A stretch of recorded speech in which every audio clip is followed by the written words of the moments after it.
बंदूक के बाद टैंक, क्या युद्ध के मूड में है सन की तानाशाह किम जोंग उन? आज ये सवाल इसलिए क्योंकि इन दिनों उत्तर कोरिया से आई तस्वीरों में किम जोंग उन की बेटी कभी बंदूक चलाती हुई दिखती है तो कभी टैंक में बैठी नजर आती है। 13 साल की उम्र में किम जोंग उन की बेटी मौत के हथियारों से खेल रही है। हालांकि आधिकारिक रूप से आयु की पुष्टि नहीं की जा सकती, लेकिन तस्वीरें भयभीत कर देने वाली हैं। 28 फरवरी से आज का मिडिल ईस्ट धूं कर जल रहा है। एक तरफ अमेरिका इजराइल मिलकर ईरान पर कयामत बरसा रहे हैं, दूसरी तरफ ईरान भी जमकर हमले कर रहा है। ये जंग कब खत्म होगी कोई नहीं जानता, लेकिन परमाणु हथियारों से खेल रहा किम जोंग उन इस आग में घी डालने का काम जरूर कर सकता है।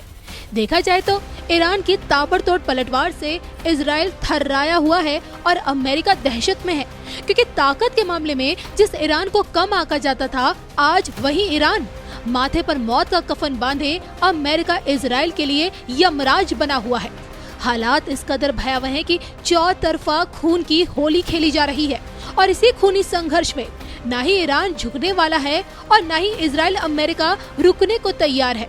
युद्ध की आग में जलते इस मिडिल ईस्ट में ईरान अशांत है और इसी अशांति में क्या उत्तर कोरिया तृतीय विश्व युद्ध का कारण बन सकता है?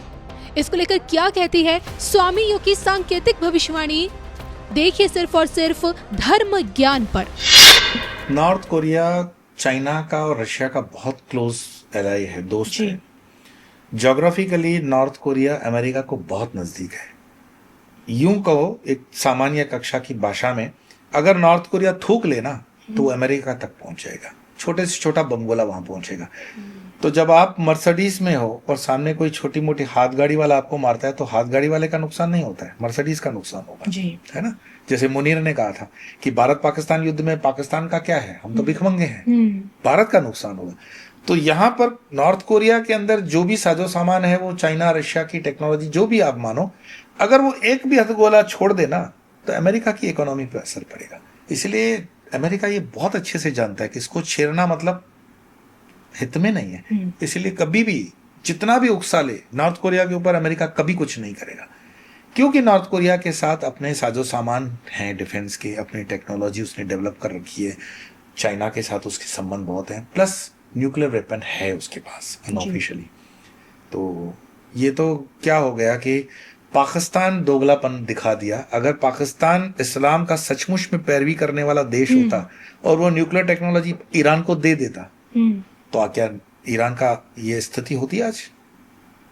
लेकिन नॉर्थ कोरिया के साथ चाइना खड़ा है, रशिया खड़ा है और नॉर्थ कोरिया के साथ खुद की भी टेक्नोलॉजी है, इसलिए वो ये चीज कर सकता है। हाँ, तीसरे वर्ल्ड वॉर के अंदर जब आप खेमे में दुनिया बटेगी, एक खेमा जैसे मैं बताता हूँ चाइना का होगा, एक ग्रुप चाइना का होगा, एक अमेरिकन होगा, एक इस्लामिक बी फ्रंट बनेगा और भारत जो उसमें पहले पहल भारत के लिए थोड़ा संकट आएगा, लेकिन बाद में भारत उसमें से उठेगा, क्योंकि भारत के अंदर हजारों वर्षों की हमारी ऋषि मुनियों की तपस्या है। हम सब राजनीति पे स्थित नहीं है।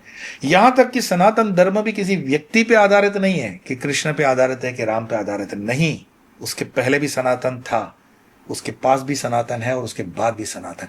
तो सनातन था, सनातन है और सनातन रहेगा। और जब मैं कहता हूं सनातन रहेगा तो तीसरी विश्व वर्ल्ड के वॉर की रिजल्ट जो भी हो, सनातन रहेगा और उसका नेतृत्व तो सनातन को ही करना है। चलिए, आपकी इन बातों में मुझे लगता है एक सांकेतिक भविष्यवाणी है कि थर्ड वर्ल्ड वॉर के बाद भी भारत नेतृत्व भूमिका में दिखेगा। बिल्कुल। हमसे बातचीत करने के लिए, अपना कीमती समय देने के लिए आपका बहुत बहुत धन्यवाद। और बस जाते जाते धर्म ज्ञान के दर्शकों के लिए एक प्यारा सा खूबसूरत संदेश। इस जो संघर्ष काल में हम निकल रहे हैं, 1000 दिन वाला है, तो धर्म और ज्ञान से ही लगे रहो। धर्म से लगे रहो, ज्ञान से लगे रहो। बेवजह की स्ट्रेस मत लो। कभी कभार कई चीजें हो जाती हैं, बिजली कड़कती हो, बारिश होती हो, आप अपना छाता लेकर सुरक्षित हो जाओ। तो आपका छाता क्या है? धर्म है और ज्ञान है। और धर्म और ज्ञान में हम कहीं भी आपके लिए उपयोगी हो सकते हैं, कहीं पे आपके लिए आपको लगता है कि हम कुछ कर सकते हैं, तो उस तरह से जुड़ते रहेंगे और अमृत की वर्षा परमात्मा के द्वारा जो निश्चित है धर्म की, वो करते रहेंगे।